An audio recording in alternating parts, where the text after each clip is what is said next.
10 a.m. Finance Committee meeting to order. Thank you, Maria, for clicking on the recording. As everyone knows, this meeting is being audio and visually recorded, so be careful not to share screen. And here we go again. Members of the public wishing to participate in the meeting must use their full name for Zoom access. If full names are not used, people will not be allowed to participate in the discussion. The town reserves the right to remove any member of the public from the meeting who doesn't use a full name or acts inappropriately. As a preliminary matter, this is Denise Cornell, Chair of the Finance Committee. Permit me to confirm that all members and persons anticipated on the agenda are present and can hear me. Members, when I call your name, please respond in the affirmative in the order in which I see you. Peter Schaefer. Here. Joe Grouse. Here. Chris Glowacki. Here. Jill Veith. Here. Stephen Morey. Here. Thank you. Staff, when I call your name, please respond in the affirmative. Libby Gibson. Here. Brian Turbot. In attendance. Rick Sears. Here. Tucker Holland. Here. Ken Bogrand. Present. Maria Bisheva. Here. Chief Pittman. Here. Terry Norton. Here. Anticipated speakers on the agenda, please respond in the affirmative. Jamie Sansbury. Here. Tom Rafter. Here. Thank you. Good morning. This open meeting of the Finance Committee is being conducted remotely pursuant to Chapter 20 of the Acts of 2021. Ensuring public access does not ensure public participation unless such participation is required by law. This meeting will feature public comment. We're convening by Zoom, as everyone knows. A reminder, it's being recorded and that all attendees are participating by video conference. Please be aware that other folks may be able to see you and to take care not to screen share your computer. Anything that you broadcast may be captured by the recording. Before we turn to the first agenda item, let me cover some ground rules. I will introduce each speaker. After they conclude, I'll ask the members if they have any comments, questions, or motions. Please hold until your name is called. Please remember to mute your phone or computer when you are not speaking, and please remember to speak clearly and in a way that helps generate accurate minutes. And last, everything will be taken by roll call. Every vote will be taken by roll call. So may I have an approval of the agenda, please? So moved. Second.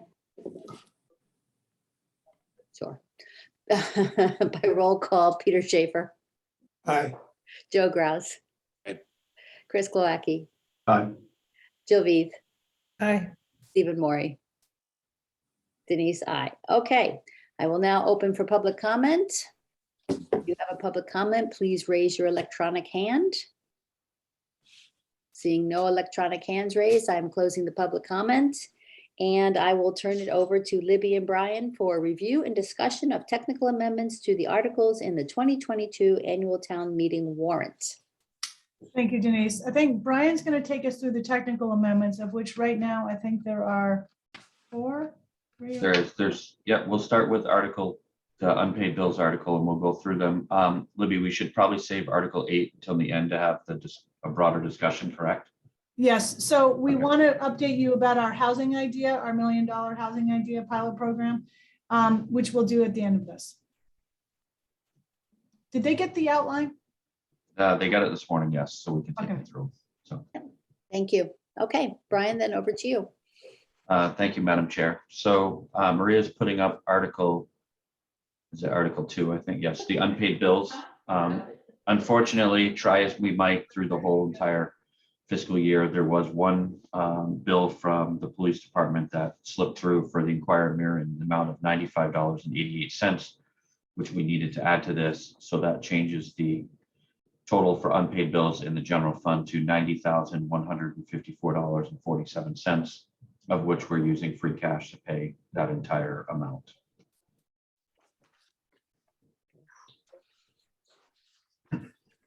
So I'm happy to answer any questions if anybody has them. Yep. Thank you, Brian. Any questions from the committee?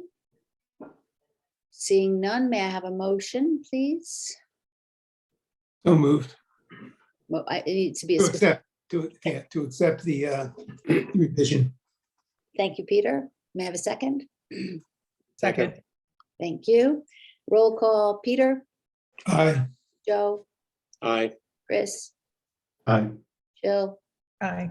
Stephen, Aye. Denise, I. That passes unanimously. Thank you. On to the next one, please, Brian. And Maria. Thank you, Madam Chair. So Article 21 is the fiscal 23 enterprise fund operations. Given that currently the census is running at about 29 people for Ireland Home, we are reducing the expected revenue from from residents in the Island Home by 750,000, and we are increasing the use of retained earnings to cover that $750,000 change. As everybody remembers, we can only budget on an annual basis up to what we received in the prior year, and it just does not look like we will make $3.8 million in fiscal 22, which will be the subsequent technical amendment that I will present to you after this one. So we're making that change to ensure that we hopefully will not need any other action prior to setting the tax rate based on this change. Any questions for Brian? I do not see any hands raised, so may I please have a motion to approve? Moved. Motion to adopt the change. Thank you. Second. Thank you. Roll call, starting with Peter, Aye. Joe, Aye. Chris, Aye. Jill, Aye. Stephen, Aye. Denise, I. Thank you. Okay, Brian, back to you. Thank you, Madam Chair. Article 23 is the fiscal 22 budget transfers. And at the end, you'll see in the highlighted, we, as noted with Ireland Home, we're proposing transferring 750,000 from retained earnings into that operating budget to cover an anticipated change in the revenue based on the census. We're also proposing transferring 500,000 in free cash into the solid waste operating budget, as some of the professional services lines related to disposal are running slightly ahead of where we expect them to be based on utilization at the transfer station, a solid waste facility. So we need to cover any potential shortfalls there. So we're recommending $500,000 at this point to cover that potential shortfall. Thank you, Brian. Any questions? Brian, from my side, will that, is the 500,000 going to be sufficient? And if it isn't, what do you do mid-year? We believe that will be sufficient at this point. If it proves to not be sufficient between May 1st and July 15th, we have statutory authority to utilize 33B transfers Okay, or the reserve fund, Madam Chair, both of which would require FinCom approval. thank you, Brian. Any other questions? Okay, in which case, may I have a motion to adopt the change? Motion to adopt the change. Thank you, Peter. May I have a second? Second. Thank you, Jill. Roll call, Peter, Aye. Joe, Aye. Chris, Aye. Jill, Aye. Stephen, Aye. Denise, I. Bless you, Libby. Okay. All right, Brian, back to you. Thank you. So I think before we start with the actual proposed change to Article 8, we probably should have the discussion. We can put the memo up Mhm. or the document that was sent earlier this morning to the FinCom, and we can either Libby or Tucker or the chief or myself can take everybody through the thought process and hopefully answer any additional questions. So I think Libby, I'll start with you, right? Yeah, I was just going to briefly say that we've been meeting about this internally for a while, and it does sort of seem like every time we talk about it, something else comes up. So that needs to be explored and chased down and figured out. So we do not admittedly have a fully thought out program to launch right now. We hope that we will, given some additional time and ability to chase some of this stuff down for legal, collective bargaining, and other purposes. We have done a survey of our employees, which was one of the things we hadn't done when we initially talked to you. It may need even a little bit more tweaking of to obtain some additional data. We need to look at it a little bit more thoroughly. We also think we need some kind of a goal statement. What are we trying to address here? And we broadly know what we're trying to address, but I think we need to pin that down to be more specific. And what we would like is your approval to proceed with the appropriation with the understanding that none of the funds would be spent until a fully vetted program is approved by the Finance Committee and the Select Board. We also, of course, will need the Community Foundation's approval and agreement to own this fund. Tucker, maybe do you want to just take us through the outline? Sure, I can do that. Thank you, Libby. Thank you, Madam Chair. So I don't know if I'll go through every sentence, but the gist of the response to the survey from employees, and we had a 50% response rate from town employees, is that roughly half of those responding are either what we call housing cost burden or extreme housing cost burden, where 50% or more of their stated household income is going toward their housing expense. So folks are really struggling with the cost of housing here, which I don't think is a surprise to anyone. The group had assembled to think about possible measures that we might take up in the interim as a number of longer term strategies are in the process of being implemented. And a program in South Fulton, Georgia had come to our attention where they were admittedly more narrowly trying to get their emergency personnel to live within the county. And so they had started a small grant program. It was very modest, up to $450 per month in support to attract and retain emergency response personnel in that municipality. And in that case, their program was done on a first come, first served basis, up to 25 participants. So kind of building on what we saw in South Fulton, we had met with the Community Foundation executive director here. They certainly have indicated an interest and willingness to help however they can in implementing this. But as Libby noted, there obviously are a number of details to work out, a number of considerations, when we're thinking about union and other aspects. And so the group is in the process of driving toward what we hope will be a program with very crisp eligibility definitions,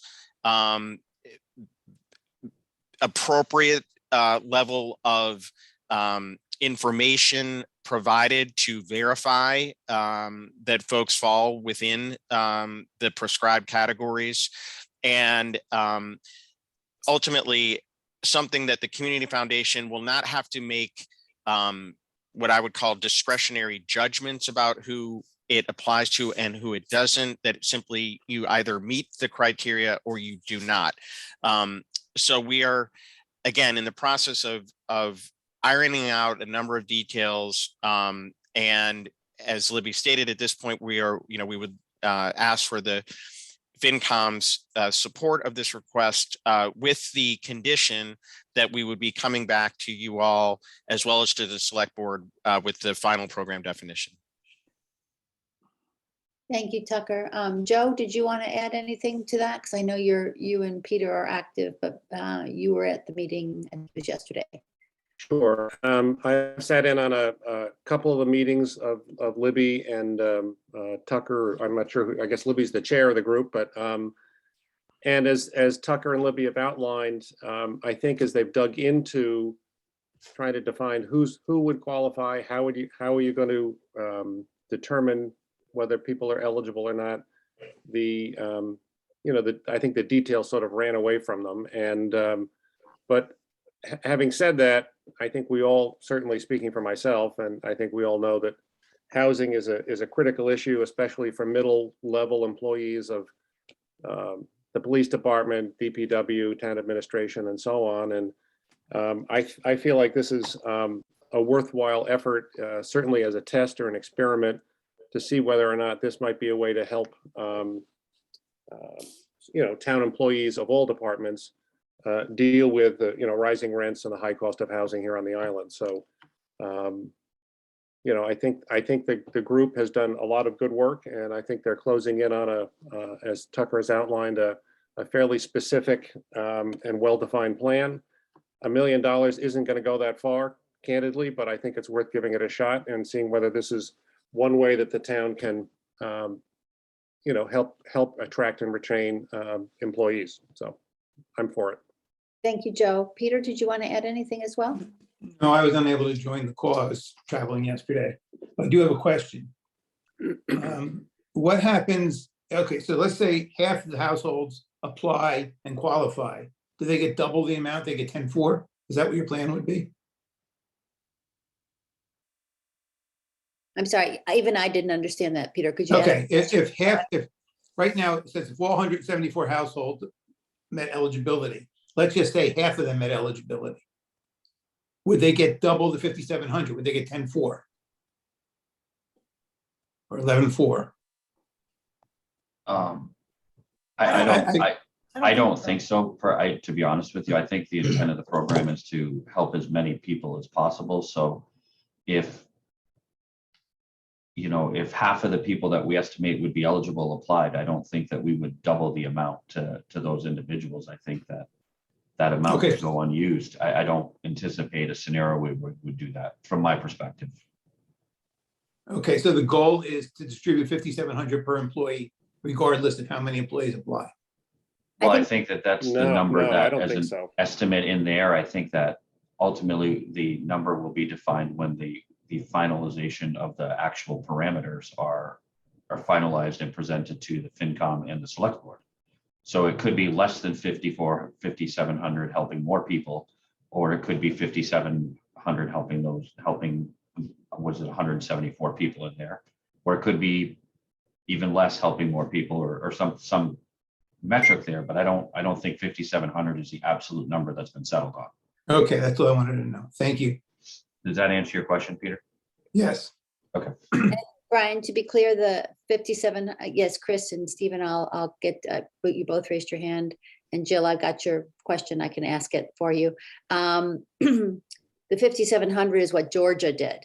And that was just to show an example that the 450 per month was what Georgia did, and it ended up being 5,700 per employee. Is that correct? I believe so, but Okay, Tucker, and then I think Bill wanted to explain something. Okay, good. Yeah, thank you, Madam Chair. Just to clarify, so in Georgia's case, they did $450 a month for roughly a 6-month period. So it would be less than 5,700. We simply included the figure in there to illustrate that sort of as an order of magnitude, if all of those households that self-described being housing cost burden were to apply, and they all were to meet the eligibility requirements, and the plan was to disperse the full of the $1 million, we could have an impact of roughly $5,700 per family.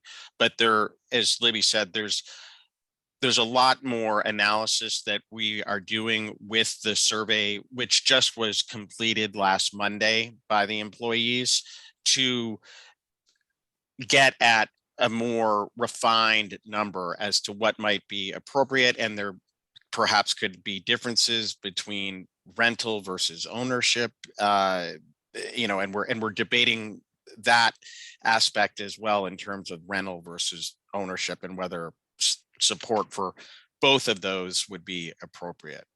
So there are a lot of details still to work out here, but the 5,700 number, simply math on the $1 million. that was for an annual amount as opposed to a monthly amount. And so it's about $500 on a monthly amount, assuming that you ended up with that number, which was there just as an example. Okay, thank you. Chief Pittman, and then I'll go to Stephen was next and then Chris. Sure, thank you. Just a couple of things. One is that when we started this project here, the concept, it was kind of intended to be a bridge to the next steps, which Tucker's been working on his group, with the different housing acquisitions, the rentals, the trust and land trust and everything. But our immediate need is what the problem we're trying to address is right now. What can we do right now? So that's why this come about. Secondly, Georgia, the cost of living and the reason they did it was much different down there than it is here. So the numbers they use really have no bearing on what we're doing. And third, probably a more accurate measure of what we're trying to do rather than a dollar amount is a percentage of household income going towards housing. Our goal, our real goal would be to get everybody that works for the town down to 30 or 35% of their household income going towards their housing costs. Will $1 million get us there? Not even close, but it'll get us a little bit there. It might get us from 55% in some cases down to 45% in that case, which makes it more livable for the employees that we have. So that's what we're trying to get, is the goal is to try to get their cost of living, their household income going towards their housing down to a more reasonable number or level. Thank you, Chief. Stephen? Thank you. And I think Chief Pittman touched on this a little bit. My question was, and still is, how do we judge the success of this program? Attraction and retention of employees, it's a long-term thing, and $1 million is not enough money for a long-term project. So how do we know at the end of $1 million that this is helping or not? I mean, I assume everybody who receives any level of support is going to say this was helpful. So how do we know? What metric are we going to use? I think that remains to be determined. We have talked about that. How are we going to measure success with this? And we don't know yet. Okay, and is the goal of this program, or as Chief Pittman described, is it to get everybody under 45 or 40% of their town paid salary to cover their housing costs? Is that the ultimate goal? I think, again, we need to develop a goal statement. I don't think it's going to be possible to get everybody under the industry standard for what they pay for housing without a substantial additional investment of funds. So I think we're just trying to figure out how can we help the most people with whatever resources we can muster. But it isn't going to be able to be everybody. Right. Okay. Thanks. Anything else, Stephen? Nope. Okay, Chris, Ken, I'll come to you after Chris has been patiently waiting, and I also have a couple questions from Jill, and then Ken, I'll come to you. Yep. Chris? Yeah, thanks, Denise. Couple of quick questions. So do we think the primary, we've talked about the criteria, and I get that it's not totally fleshed out yet, but we think the primary criteria is going to be cost of housing to household income? Is that sort of going to be the baseline, yay or nay? I think so. Maybe Tucker, or yeah. I mean, I would say yes, with the caveat that with the union aspect of things, there is always but we need to be fair to everyone. So that is the difficult balancing act that we're working on. The chief might have some thoughts on that. The problem with making it that clean of a description is you may have an employee that has gone out and somehow or other managed to get themselves a $4 million home. And they got a mortgage on that home that takes them high above, and they've had change of circumstances or whatever. So is that the employee we're trying to help, or is it the one more in the middle category, the average type things? Those are the things we have to consider. Personal choices like that have an impact on that. And we're very aware of that issue. And we don't want to get into the housing business, so to speak, where we're putting somebody into a house either they can't afford when this program goes away. Right. And may I just continue to follow up? Have we looked at potentially being more narrowly and more targeted at particularly hard to fill roles, or are we thinking currently that this would be across the board to town employees? If I could answer that, the issue there is in Georgia, that was a very narrowly targeted specific program. It was designed because Georgia passed a rule that said public safety employees had to live in the town. And so it was targeted at those public safety employees who had to move into town, but the reason they couldn't, because it's a very rich suburb of Atlanta. So its cost of living was high. But our issue is bigger. Our issue is we don't want to get this into the realm of collective bargaining, which is one reason why we're using a not-for-profit to manage it and disperse it and do things like that. And also we want to be very cautious about how we say, well, this group versus this group versus this group, because that just opens the door for potential bargaining issues to pop up. Okay, last one. And this does not include the schools, right? Is that?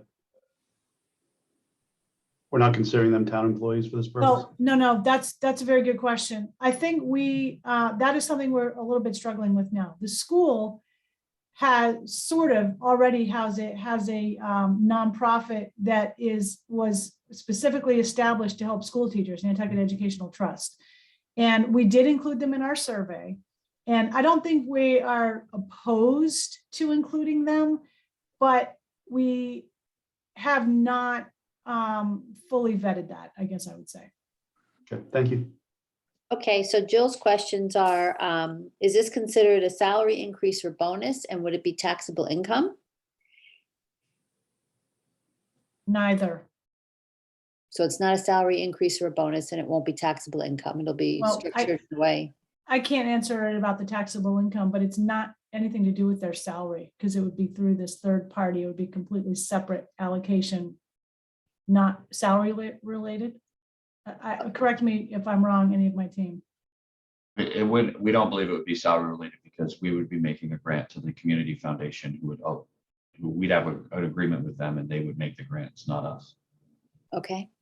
And then if it's a one-time payment, I think this question's already come up with Stephen, but just to reemphasize it, if it's a one-time payment, how are they going to get to the next level, right? So, as Chief Pittman talked about, it's to bridge to the things but the bridge is probably needing to be longer than 1 year, I'm guessing.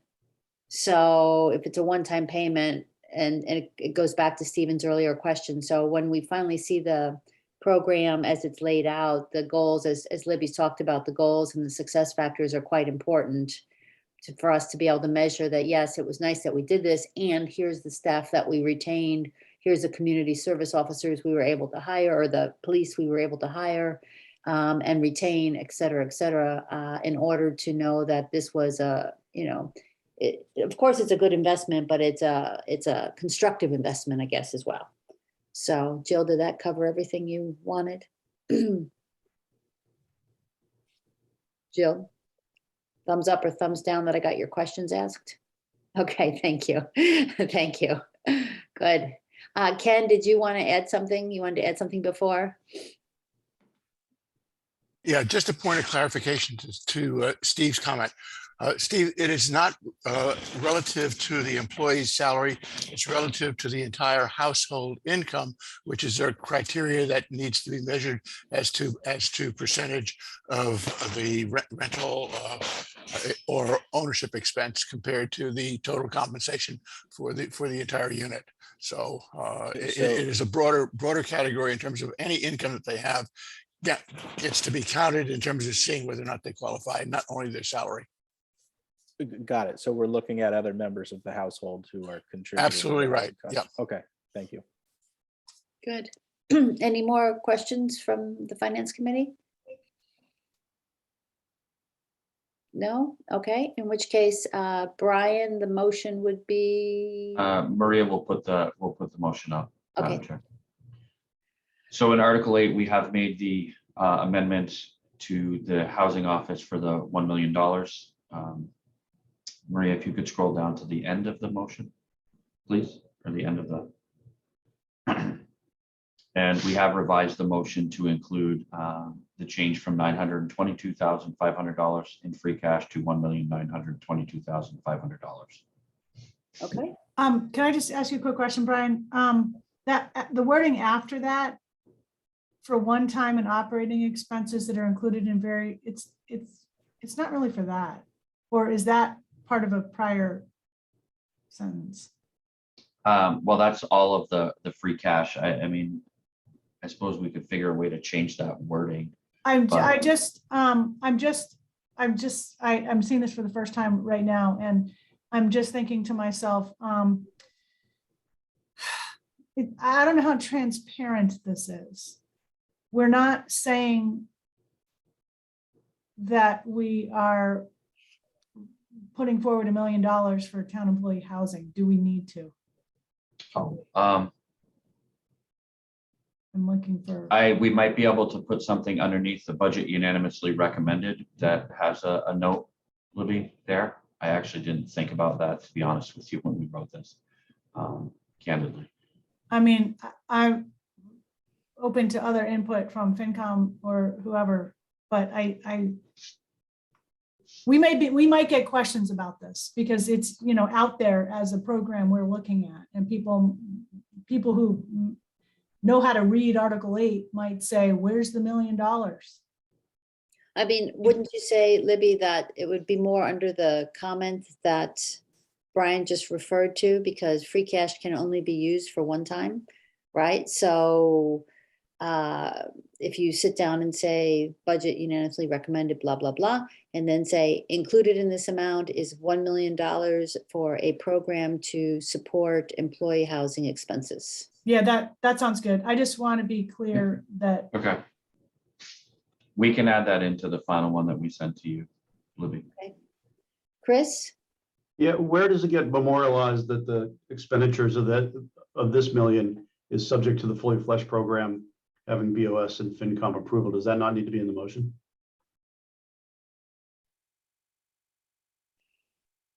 I don't know that it needs to be in the motion. It could be a comment, though. If we could do a FinCom comment that says that. I just think that memorializing that somewhere is important. It shows that we're going to do the diligence on the actual program before the million gets spent somehow. If So you all, oh, go ahead. If you say included in the above is $1 million that is for a program to support employee housing costs, which will then be subsequently signed off on by the Finance Committee and the Select Board prior to disbursement. Something like that sounds okay to me, if everybody else is. These the terms of which will ultimately be. Yes, that's fine, Ken. And I guess you have to say it's going to be dispersed by the Community Foundation.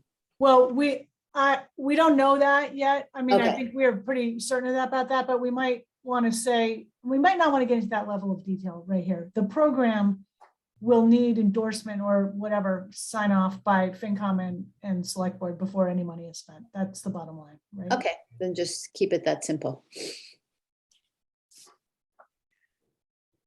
So with those amendments that we just discussed in terms of verbiage and this adjustment, are there any other questions from the Finance Committee prior to making a motion?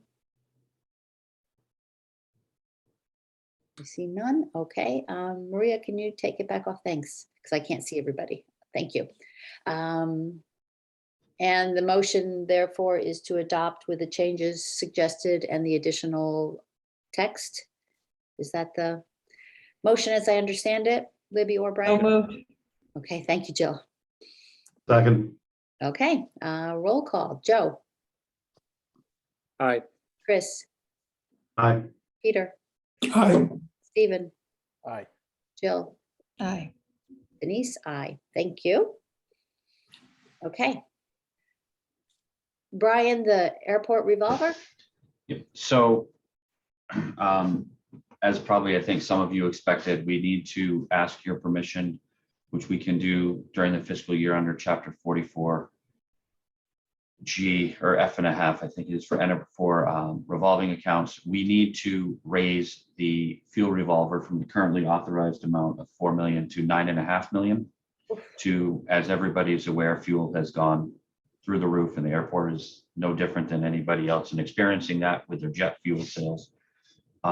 So they have asked to have us get permission from not only the FinCom, but it also requires select board approval to raise the cap on the fuel revolver. So we're requesting a positive vote to raise the fuel cap from the 4 million currently authorized to 9.5 million, which I've been in extensive discussions with not only the airport manager, Tom Rafter, but the financial officer for the airport, Jamie Sansbury, and we're all confident that 9.5 million will get us through to the end of the year, as fuel prices are starting to trend slightly downward, but we still have to be able to make sure we can cover all the fuel expenses.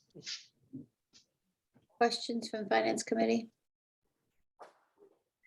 And Brian, does that get adjusted back downward when, a Christmas miracle happens and gas prices fall back to 72 levels?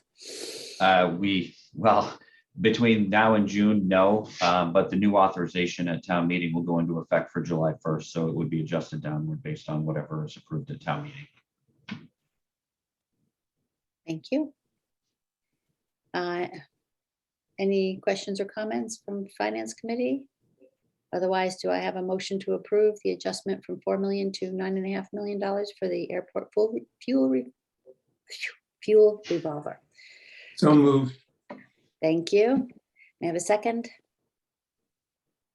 Second. Thank you. Roll call, Joe, Aye. Chris. Aye. Peter, Aye. Stephen. Okay, so I saw your lips move, Stephen. Jill. Aye. Denise, aye. Okay, Thank you, everyone. thank you, Brian. So our next meeting is at 10:30. It's the Moderators Meeting, which is, we'll explain how the town meeting's going to work. Libby, do we need a quorum? Do we need a Finance Committee quorum for that meeting? Because I know some people are traveling on the Finance Committee and they've already made sure that they got to this meeting. Yeah, typically, no. I'd like to set them free for the Sure, Moderators Meeting. no quorum required. Okay, I will be there. I will make sure we're covered. And of course, all of you are welcome to join. That's our next meeting. Otherwise, our subsequent meeting, our meeting after that will be at 4:45, just before town meeting on Monday. I keep saying Tuesday. I'm wishful thinking. I'll just skip it altogether. On Monday at 4:45 to do any last minute, not that there ever is, technical amendments prior to the start of town meeting on Monday, May 2nd. That's in person at the town meeting venue? That's in person at the school. Yes. Okay. With that, I look for a motion to adjourn. With no other business, I look for a motion to adjourn. So moved. And a second. Second. Okay, thank you. And roll call, Joe, Aye. Chris, Aye. Peter, Aye. Stephen, Aye. Jill, Aye. Denise, aye. Thank you, everyone. As always, Brian, Maria, Everybody later. everybody, Ken. Thank you Thank very you, much. everyone. Bye.